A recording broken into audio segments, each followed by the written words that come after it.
Welcome to the Mom Keys to Mental Peace podcast. I'm your host and sister in Christ, Tari Kaya Allen Butler. This is a podcast for Christian moms who struggle with limiting beliefs and want to learn how to make over their mindsets and level up their lifestyle in faith, family, finances, and fitness. Tap in each week for the Mom Keys to Mental Peace podcast, where you will learn major keys to stop coming up short on your goals and start leveling up for the type of lifestyle you desire God's way. Ready to level up? Let's do it. All right, so welcome back to our returning listeners and welcome to our new listeners to our podcast episode of today. I'm excited about our new series that we're hopping into on all things finances and money. I love talking about God. I love talking about family. I also love talking about money and finances because money plays a huge role in our lives. It's something that affects all of our lives, when we have it, when we don't have it, how we manage it, what we do with it. So this is definitely a topic that I'm passionate about talking about and that I feel like is a major foundational piece in our lives when it comes to mental peace, not just as a mom, but for your life in general, right? When your finances are in order, you have more of a mental peace than when your finances are all over the place, right? When your money ain't right, your focus be all off. So I'm excited to hop into this series for this month. And I'm excited about today's topic to kind of set the foundation for our mindset when it comes to money. So today's episode is called Broke versus Poor. Broke versus Poor. And just a little backdrop on this title. I got this title from a situation that I was in back in like 2017, 2018 from a fortune cookie. Okay, so stay tuned. So back in like 2017, 2018, I found myself in my room. I was having one of my fits, one of my moments where I was just frustrated about the condition of my finances. I had just started a new job, which was client-based. So I wasn't consistently making enough money each month to pay and cover all of my bills.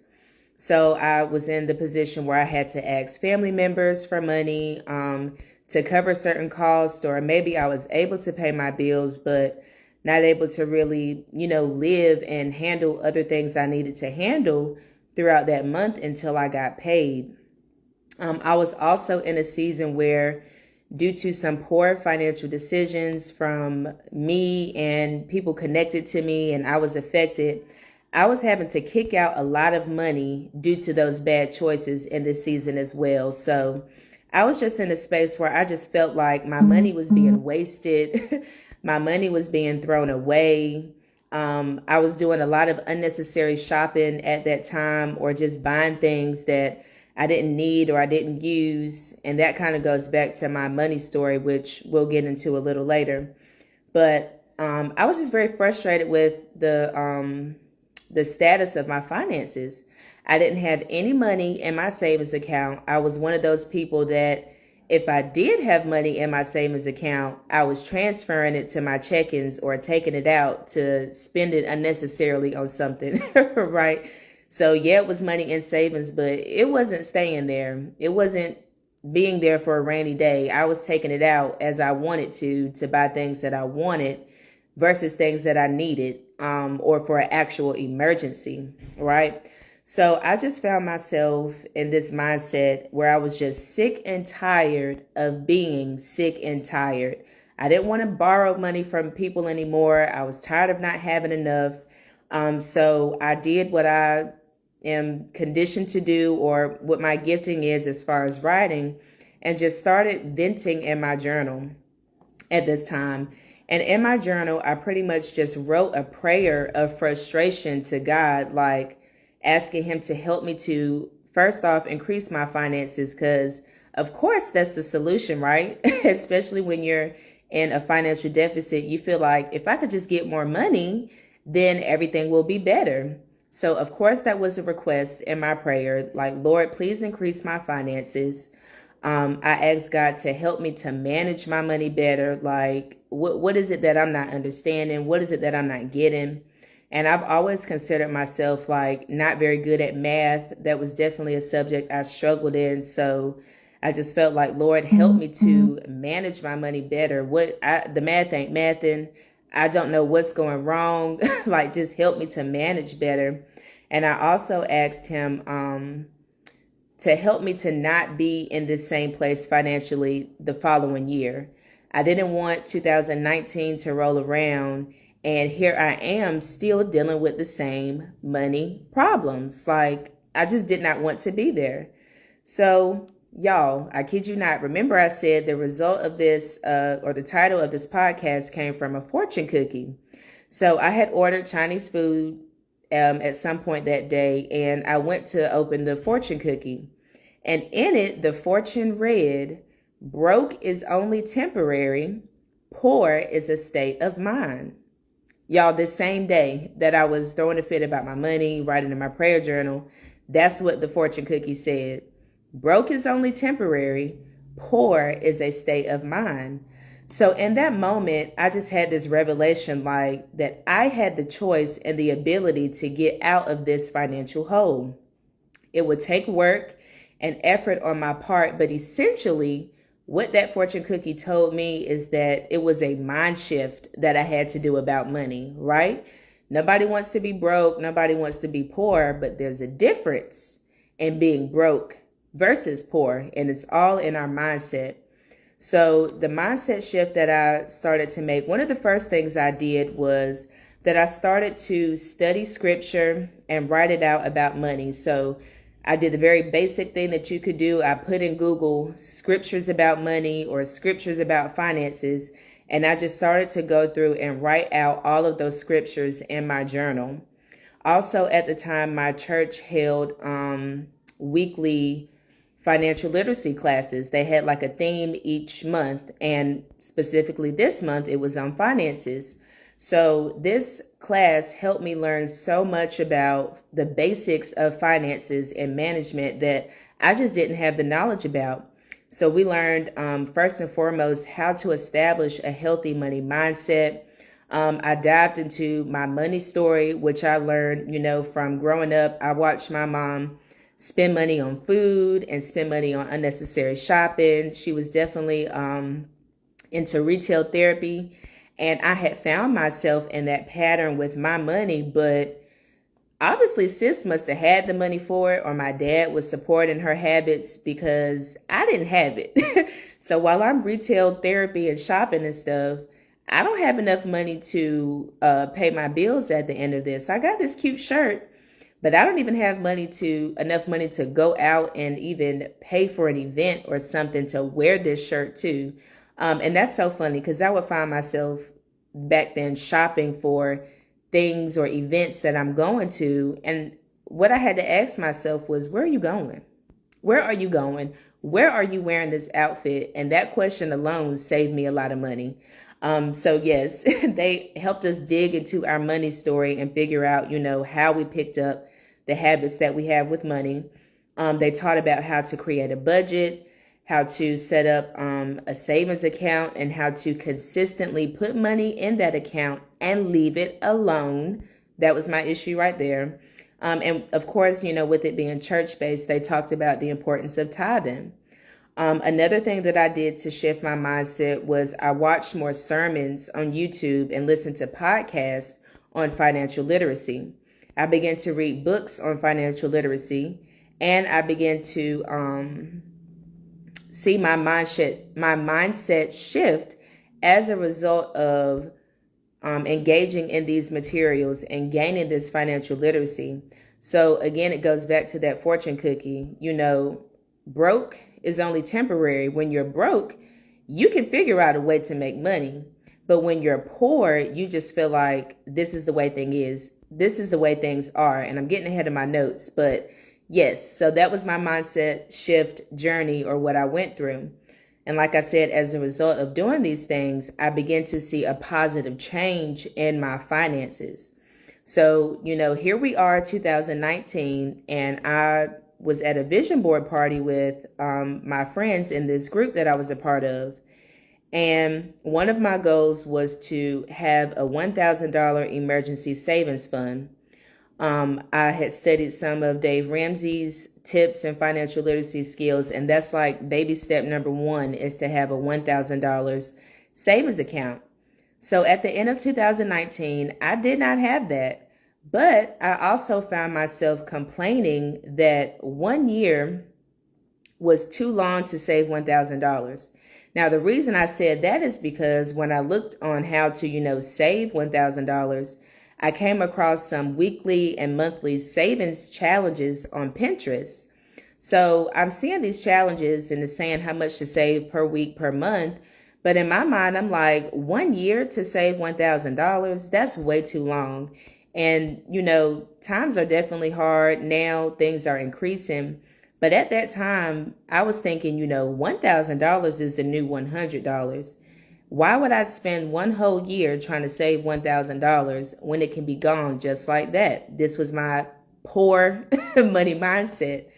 But the revelation that I had was, well, Tari, here we are at the end of 2019, and you don't have $1,000 in your savings account. So how can you talk down on a plan over a year's period of time to gain $1,000 when you don't have it right now? So that revelation just had me kind of humble myself, eat that humble pie, swallow that pill, like, all right, girl, going into 2020, you need to have this $1,000 savings by the end of the year. So I did the savings challenge, and I did end 2020 with my goal of having $1,000 in my emergency savings. And ever since then, I have been committed to monthly and weekly savings, and I see the result of that. So what I do now is that I save 10% of every check that I get. I tithe 10% and I save 10%. Now, any extra savings that I add in there, that's up to me, but that's like my base level of savings. And I have been able to have money for emergencies where I'm not having to use my credit card. And then now I'm in debt, and then now I have to pay interest back on that. Just from applying this simple principle to my life. So definitely life-changing, definitely grateful for that. And like I said, I've been doing that since 2019, and I will continue doing it for the rest of my life. So let's get deeper into the whole broke versus poor mindset, okay? Your current financial situation is not your forever financial situation. That's something we have to get in our minds. The way your finances are now is not forever. Even somebody who's like super rich or a millionaire, that doesn't mean that's going to be their financial situation forever. Money comes and goes all the time. It's not something that's definite or a matter of fact in our lives, right? So being broke is when the math ain't mathing, but you figure out a way to make it make sense. You can brainstorm ways to make extra money when you are broke. So when you're broke, like I said, your mindset knows that there's an opportunity for you to gain more money. You just have to figure out how. Versus a poor mindset, when you have a poor mindset, you accept your financial situation for what it is. You feel like it's normal to make ends meet every month for your family, and you have no hope or motivation to make it better, okay? So this is how things will always be. My mom was poor, or my family never had money, or I come from a family that doesn't have money, so this is how my finances are going to be always. That's a poor mindset. When you're telling yourself that this is just how things will always be, and you're not even brainstorming or thinking of new ways and ideas of how you can make more money, right? So I want to challenge you as a result of listening to this podcast to shift your mindset when it comes to how you view your financial situation. Please know that your worth is not measured by the number in your bank account, okay? So again, this goes back to, like I said, you can have $1 million and your financial situation can change, or you can be broke and your financial situation can change. Now, when it comes to your worth and your value, just because you have a lot of money doesn't mean that you're more valuable in this world, or that now you have more worth because money is so fleeting. So think about millionaires, right? There are so many celebrities or millionaires that we know of who have committed suicide or that live in a state of depression, even though they have a lot of money. Okay, think about Michael Jackson, rest his soul. He was like one of the richest people in the world, all of that money. But I feel like for him to be taking the level of medication that he was taking at that dosage and that type of medicine, I don't know the name of it, but I do remember saying like it's something that they gave horses to knock them out. For him to have all that money, but felt like he needed that level of medicine to just make it through the day or survive, that is a true indicator to show that it doesn't matter how much money you have. It's not going to change your mental state or fix all of your problems or save you from depression. Like, that's not what that means, right? You can have more bills than money and still live a life of value and purpose, right? You may not have enough money in your account now, but trust God and yourself enough to know that you can figure it out along the way, right? There's always a way out. Your finances are not a definite status for you, right? We have access to so many resources on how to make extra money in 2023. There are so many courses. If you just Google like extra ways to make money or side hustles or something like that, you will find something, right? You just have to find your thing that works for you. I know with me being an educator, I bake cookies as a side hustle. Excuse me.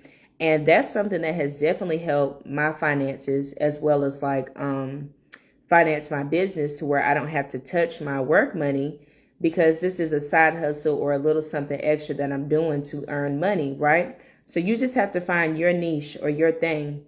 You can DoorDash, you can get an extra job or whatever the case may be.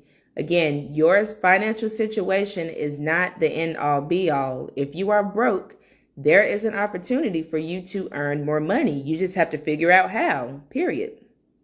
All right. Do some research and commit to one thing that can bring in some extra cash for you. All right. Don't get discouraged by what you see other people doing on social media with their money. So on social media, we see people taking trips, going out to eat at fancy restaurants, buying designer clothes, buying homes, etc., right? Keep in mind, though, that a lot of people are fronting, or capping, as the young kids say, on the internet, right? And again, that's how you can know that their value is based on how much money they have, the things that they're doing. Ooh, let me show these people what I'm doing to improve my value. This makes me think about the old Kanye West, that song where he's like, and I went and spent $400 on this just to be like, you ain't up on this, right? A lot of people are buying things and taking trips and doing stuff just to show somebody else or to prove to somebody else that you can't do what I'm doing with my money. That's weird. That's weird behavior. And there is nothing wrong with taking trips or buying nice things, especially if you can afford it. And I'm going to get into that. But you have to look at the motive behind why you're sharing these things. So if you're sharing these things with the mindset or with somebody in mind, like, I know I'm doing better than her. I know she can't do this with her money. I know he can't do that with his money. That's why I'm about to show this and stun on everybody. Okay, your whole motive is off, and you're pretty much telling yourself that your value is based on what you can and can't do with your money, and that you're better than somebody because they can or can't do the things you can or can do with your money. Okay? That's just not what money is used for, or I don't think that's a smart way to go about your money. Now, on the flip side, everybody is not fronting on the internet, okay?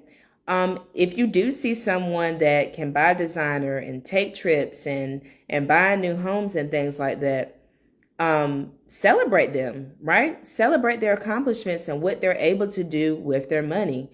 Don't get down on yourself in comparison because of what somebody is able to do with their money versus what you're not able to do. Okay? Maybe this person is able to do these things with their money because they had the money mindset to earn that amount of money, right? Maybe they had a broke mindset and decided, okay, I'm going to figure out how to make more money. They didn't have a poor mindset and stay stuck in their situation, okay? Don't be mad at them or yourself about that. Our good sis, Kiki Palmer, I love her. She recently just posted a video on Instagram where she was talking about, running your own race without comparing it to somebody else's. And she pretty much shared how, like, she's been in the acting business for over 20 years because she was like a child star, and how much experience that she has in the acting business. And if you're just starting off in the acting business or whatever career, if you're just starting off, you can't compare your 3 months to somebody's 20 years of experience, right? So you can't compare your 6 months of learning financial literacy to someone who has been applying these principles for over 10 years and they are reaping the benefits of what they've put in place, right? Focus on your own race. Focus and stay in your own lane. I know that's a cliche, but really stay in your own lane. When you think about that, if you're focusing on everybody else on the road, you're going to drift into other lanes.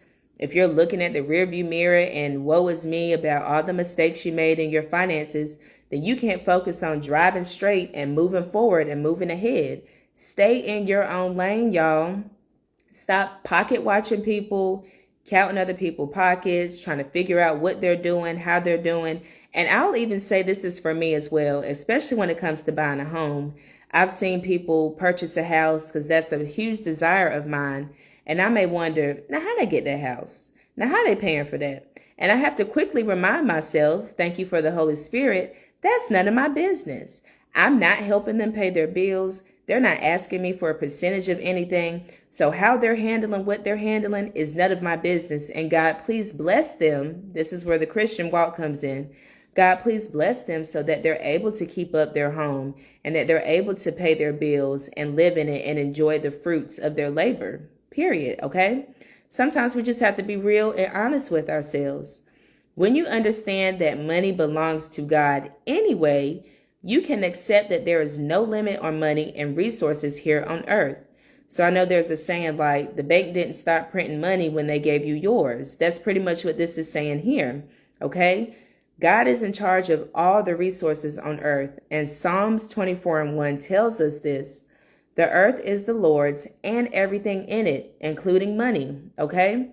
So just because somebody else is able to do nice things with their money doesn't mean that you're not able to, or that there's no more money left for you to be able to do it. Okay? It's really a mindset shift. It really is a mindset shift, okay?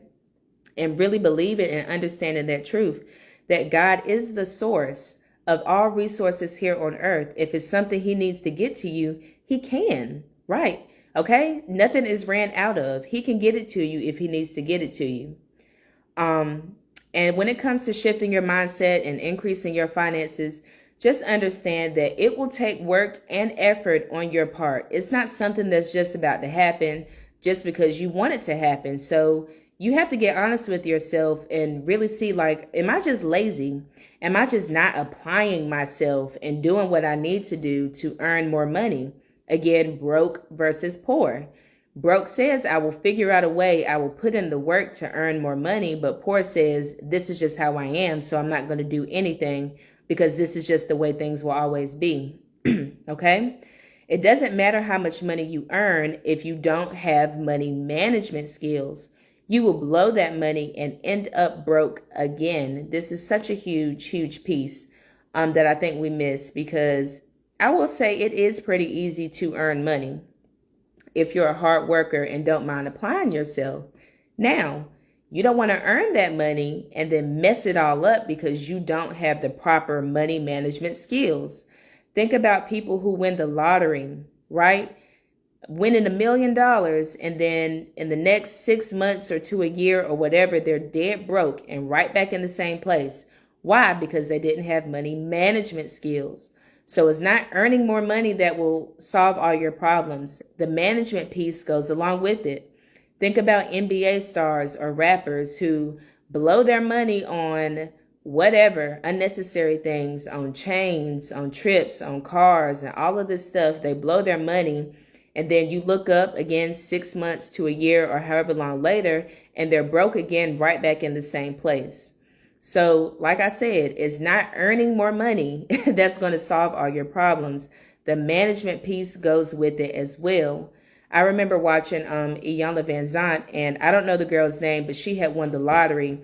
And she pretty much just went through how she wasted her money on so much stuff. She had bought this house on a plantation, and it was filled like with old cars and dirt bikes and toys and stuff, just thrown over to the side, by the way, not even put up well, not even the items that she bought weren't even managed well. And she talked about all the people that she gave money to and what they did with that money. And now here she is by herself and broke again. And they just went through like, how does this happen? It's all in the mindset, that broke versus poor mindset, right?